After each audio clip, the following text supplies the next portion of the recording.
ओम शन्नो मित्रः शं वरुणः शन्नो भवत्वर्यमा शं न इन्द्रो बृहस्पतिः शं नो विष्णुरुक्रमः नमो ब्रह्मणे नमस्ते वायो त्वमेव प्रत्यक्षं ब्रह्मासि त्वामेव प्रत्यक्षं ब्रह्म वदिष्यामि ऋतं वदिष्यामि सत्यं वदिष्यामि तन्मामवतु तद्वक्तारमवतु अवतु मां वक्तवतु वक्तारम् शांति शांति Shanti Om.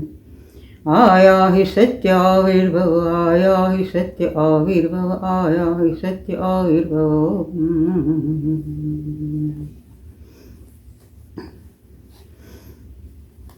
Myself Ranjan Vaidya. I would like to explore through Amritam series.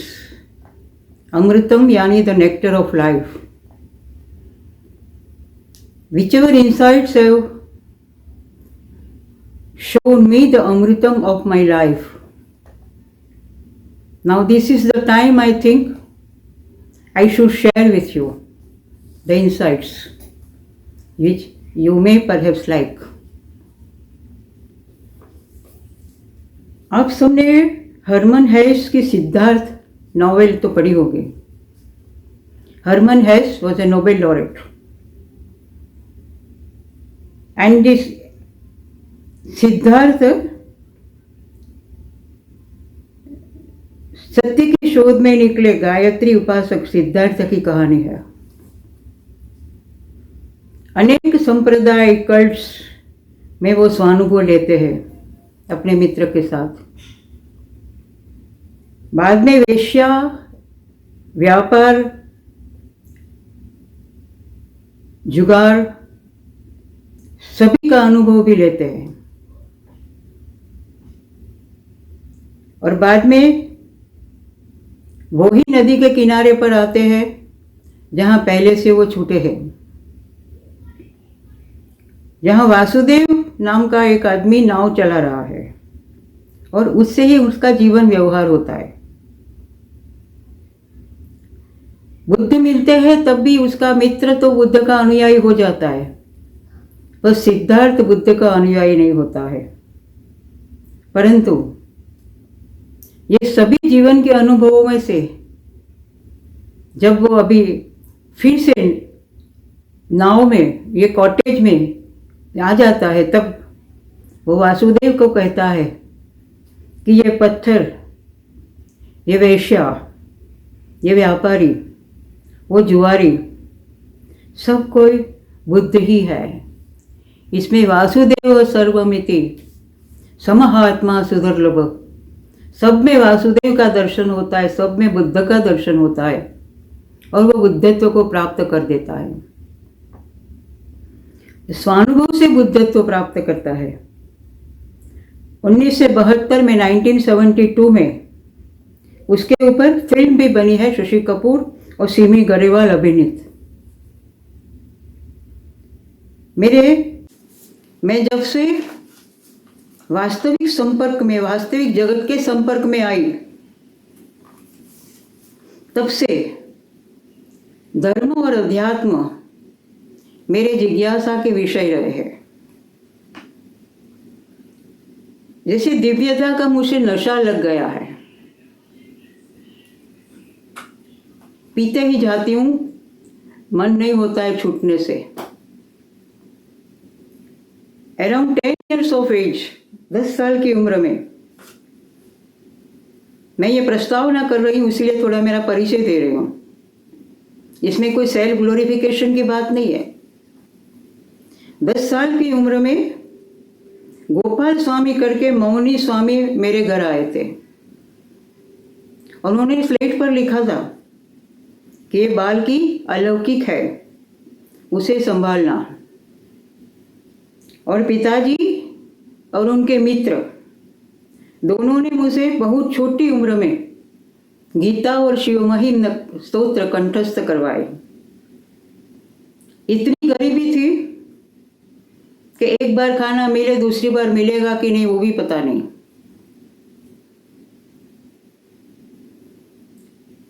मैंने वो मिट्टी के तेल से हुआ जो लैंटर्न होता है इसमें पढ़ाई की है। पर पिता शिवभक्त थे। सुबह 3:30 बजे नर्मदा किनारे माँ नर्मदा की पूजा करने को, वहाँ शिवलिंग था, उनकी पूजा करने को जाते थे। और वो बापालाल वैद्य के साथ भी उनके अनुयायी भी थे, मित्र जैसे भी थे। तो आयुर्वेद के लिए जो भी वनस्पति नर्मदा में सुबह में ही आती है वो लेने को जाते थे। और मुझे सुबह पूजा और अभ्यास करने के लिए उठना पड़ता था 3:30 बजे। मेरी माँ चिलीज, मिर्ची, शुगर, हल्दी, पापड़ और टिफ़िन करके हमें वो बड़ा करती थी। वो हमारा उछेर हुआ था ऐसा, इतनी गरीबी में। उस समय के समाज में अकेली स्त्री संन्यास आश्रम में नहीं जा सकती थी। इसलिए हम जिस घर में रहते थे, रेंटेड हाउस में, उनकी मालकिन निर्मला फूई, वो मुझे साथ ले जाते थे। उनके वहाँ पंचकल्याणी हॉर्स था और वो हॉर्स कार्ट में बैठ के हम दोनों वहाँ जाते थे। साधुओं के बीच ही मेरा ब्रॉटअप हुआ। खंडन खाद्य जैसे ग्रंथ बचपन में ही पढ़ना हुआ। 11 साल की उम्र में पता नहीं कोई ऐसा विजन आया जहां भगवान शिव ने 7 शिवलिंग मुझे पार करवाए और 7वीं शिवलिंग पे विस्फोट हो गया प्रकाश का और वो चले गए। माँ, ये लंबे बाल थे इसलिए माँ अरीठा के पानी से मेरे बाल धोती थी और इसलिए मुझे आंखें बिल्कुल टाइट बंद करनी पड़ती होती है। तो जब मैं आंखें बिल्कुल टाइट बंद करती थी तो उस समय हर बार मेरा बॉडी चला जाता था। मुझे पता नहीं चलता था कि आसपास क्या है और मैं बहुत बड़ा मेरा स्वरूप, भौतिक स्वरूप नहीं, आकाशी स्वरूप, प्रकाशमय स्वरूप देखती थी, एक विस्फोट देखती थी। उस समय तो पता नहीं चला। बाद में जब ध्यान की अनुभूति हुई तो पता चला कि वो ये तो अनुभव भगवान ने मुझे बहुत जल्दी दे दिया था। इसलिए मेरे जीवन का मिशन कुछ और है। अराउंड 12 साल की उम्र में पौंडीचेरी की माताजी का भी अनुभव हुआ। वो जाती थी चैरियट में, रथ में बैठ के। मैं बच्ची थी, मुझे रास्ते में से उठा लिया और वो चल गई। माताजी का परिचय तो बहुत लेट हुआ मुझे, फिर भी ये अनुभूति बचपन में माँ ने भी दे दी थी।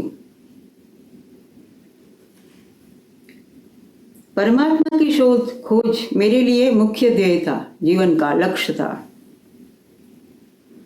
मार्ग में अनेक गुरु मिले, स्वामी श्री मिले, आश्रम और सिद्ध पुरुष वगैरह सबका मुझसे मैं उनके लाभान्वित हुई। हमारे महान ग्रंथ पश्चिम के और पूर्व के दोनों के अभ्यास, योग, प्राणायाम, नाथ साधना वगैरह समुच्चय के कारण एक शुद्ध पारदर्शक सार ग्रहण की मुझे शक्ति मिली। लगभग 50 साल की ये यात्रा में जो कुछ मुझे स्पर्श कर गया वो तत्वसार स्वरूप आपकी समक्ष प्रस्तुत कर रही हूं, जिसमें चिंतक के शब्द कभी कभी अक्षर से भी मिलेंगे, या महाभारत रामायण जिनका कोई कॉपीराइट नहीं है उनके भी कभी कभी दृष्टांत हम देखेंगे। ऑफकोर्स उसकी बाद में जनरेशन्स में इतना अहंकार आ गया कि कॉपीराइट लगा देते हैं जैसे वो खुद का ओरिजिनल हो। अर्थोपार्जन के हेतु ये व्यायाम नहीं किया है मैंने। यहाँ उपनिषद, बौद्ध ज्ञान सरिता, अष्टावक्र, अन्य बुद्ध पुरुषों की भी महफिल में आपके सामने प्रस्तुत करूंगे। रहस्यदर्शियों भी शामिल हुए।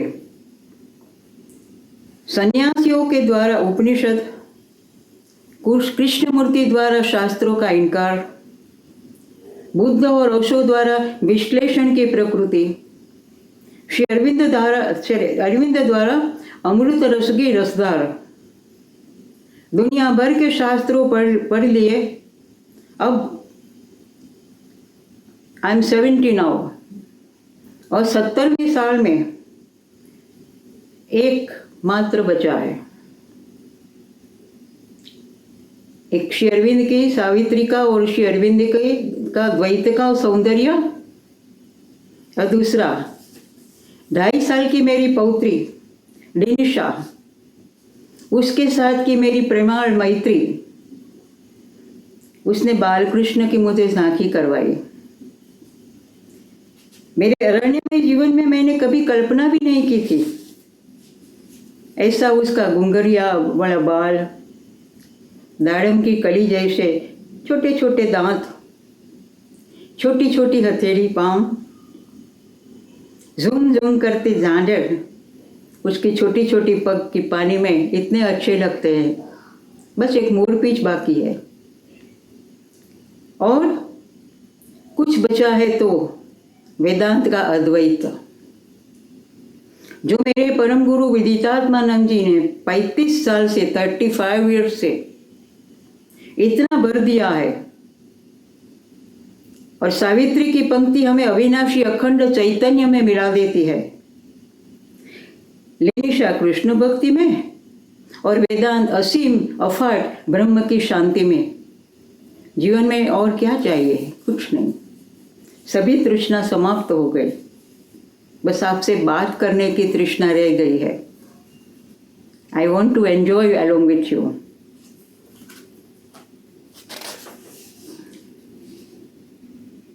तो इस संजोग में भगवान ने मुझे बोलने की वाणी तो दी है, उसे मौन कर देनी पड़ती है, क्योंकि सामान्य व्यक्ति को अभिव्यक्त करने के लिए अपने जात को कोई मंच चाहिए।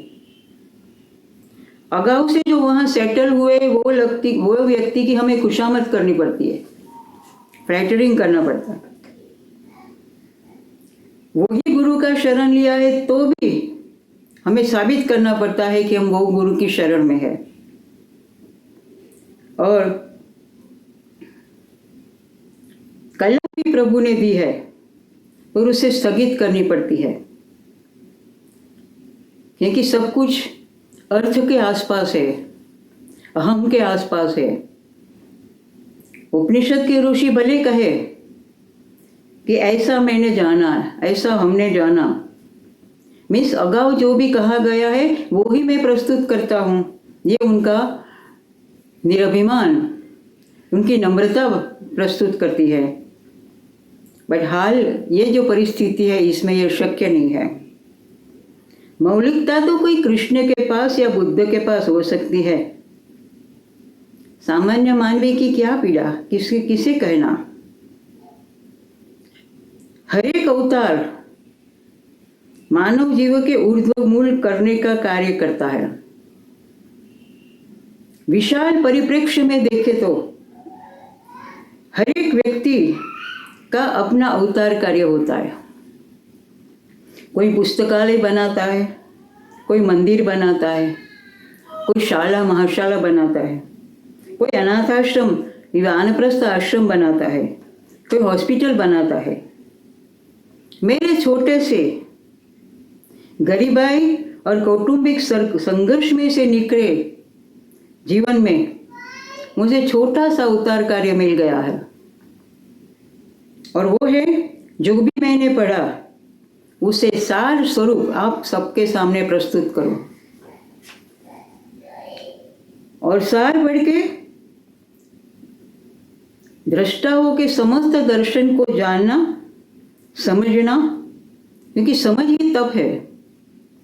समझना, और जीवन की उत्कंठा हो तो मेरे ये संक्षेपीकरण की फलश्रुति